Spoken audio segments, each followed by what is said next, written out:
Hey guys, and welcome back to another YouTube video. In this video I'll finally be getting back to the uploads of the game reviews. I did take a day off on Sunday as I knew that it was around this time Sunday as well, and I knew that I wouldn't be able to get them out in time, so I decided to give it a little bit, as I knew that with only 7 games it would be a little bit easier to catch up.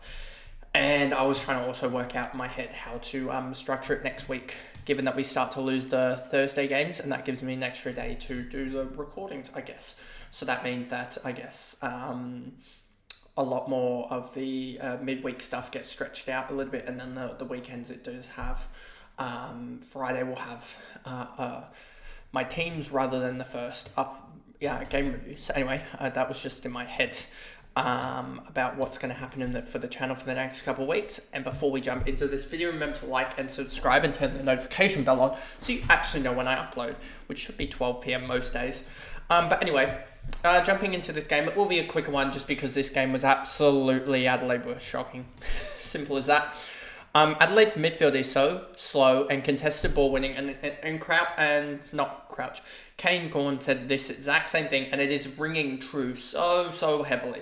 The top teams don't have a major. It is the way the AFL is moving forward now, and the top teams are showing it, is that you do not need a major ball winner. It is everyone just collecting 24 to 28 disposals a night. Look at the Swans and how they're doing it. Look at, I believe, Port Adelaide, the similar thing with a 4-run midfield of Rosie, Butters, Jason Horne-Francis, and also Willem Drew. Those two teams, top teams. Look at other teams. I mean, Sam Walsh is an outlier and Nick Dacos is an outlier. But those two also are very impactful per possession. But it's all about impact per possession and not just hoarding possessions like Crouch, like Tom Mitchell, and some other guys do that have little impact. These 5-meter hospital handballs have no impact, and that's why Adelaide lost this game, is because you look at the Hawthorn midfield.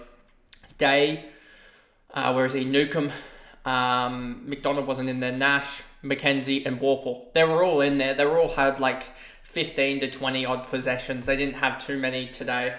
On Saturday, I believe this game was. And I think the highest, let me actually double check this. I think the highest possession gatherer was about 24 for Hawks. Yep, I'm pretty sure they smashed the clearances.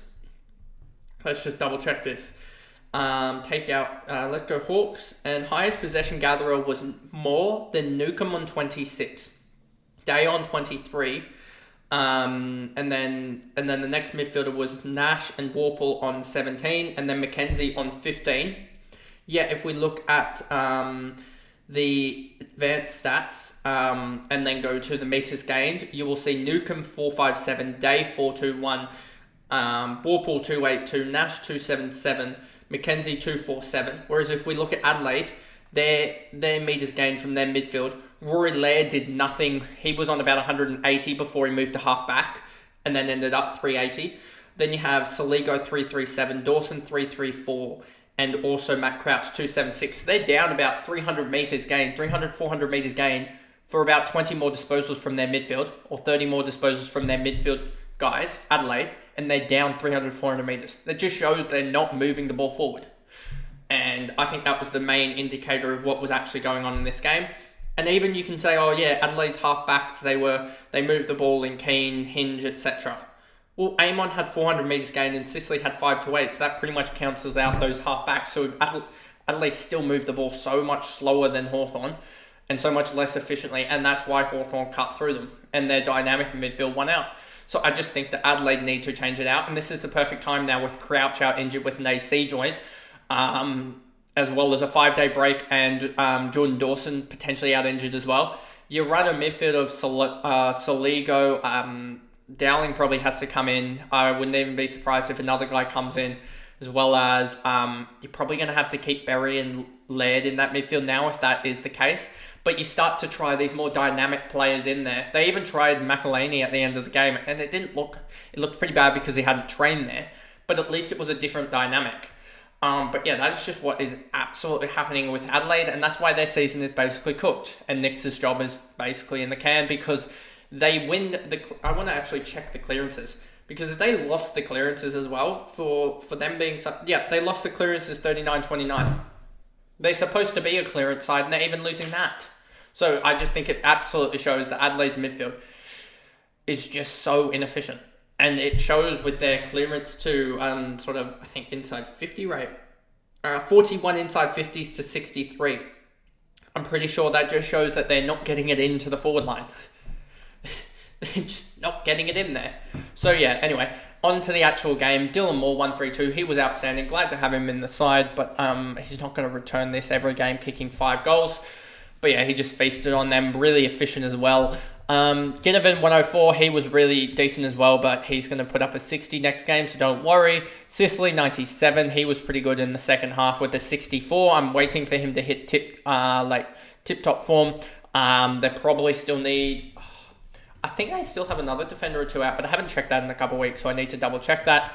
Will Day was pretty good for 92, but this isn't what we're looking at. This is sort of Clayton Oliver areas where they go 90s and you're just like, it's not really primo level, but it's not really absolutely I want to drop you level. So yeah, this is what I thought Day would do. And yeah, he's going to be a good player, and he was very impactful, but he was impactful for a 92. It wasn't like a 110. So yeah, he was impactful and won the game for them, basically alongside Dylan Moore. Well, it's Dylan Moore's show, but he just wasn't fancy friendly with a 92. D'Ambrosio, 86, Amon, 83, Ned Reeves, 77 came in for Meek. Newcomb, 77, Impey, Gunston, McDonald, Nash, Warple, Hardwick, Warple, Mackenzie, Scrimshaw. There's no one else here really relevant. Then we go over to Adelaide.